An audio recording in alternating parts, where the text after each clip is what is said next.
began my career as a prosecutor, and as you reference, I left the dark side. Right. And I joined the due process side. He's with the Jedis now. But Yeah, I talk bad. It was a great experience. Agreed. We did a lot of fighting for victims. I really learned how to try cases. It felt good to fight for victims, I'll tell you that.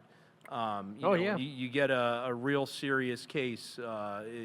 You walk away at the end of the day feeling very good about yourself. Sure. But of course, there's a lot of gray matter in the practice of law. And when you're in law enforcement, sometimes it doesn't always feel the greatest. Right. But that's where you have discretion. In any event, after the state attorney's office, I opened my practice. I began doing state criminal defense. I did that for many, many years. But I'm the kind of person that evolves. I'm not a static individual.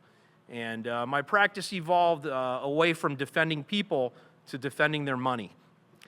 Right. And I became a specialist in what we call asset forfeiture defense.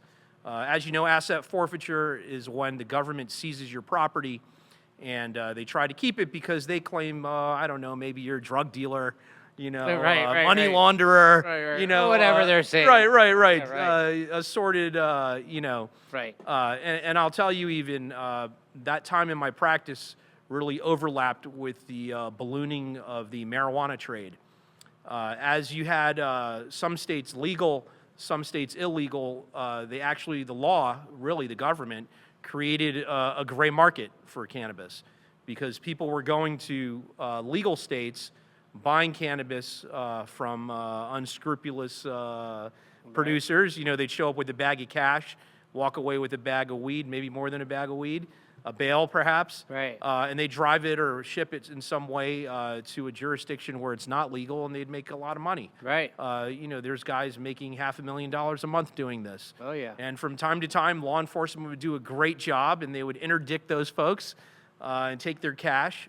And a lot of times, actually, where I did my most success is where they accused people of being involved in that trade who really weren't. As you know, there's a lot of cash business that goes on out there. Right. You know that as a criminal defense attorney. Oh, yeah. You're a guy, for instance, that owns a little bodega in New York City. You're selling, snacks, things of this nature. It's cash, okay? Right. And there's a lot of cultures also that have cash in their culture. Right. Cuban people, for instance, do not trust banks for good reason. Right. Their banks got nationalized, and their relatives lost all their money.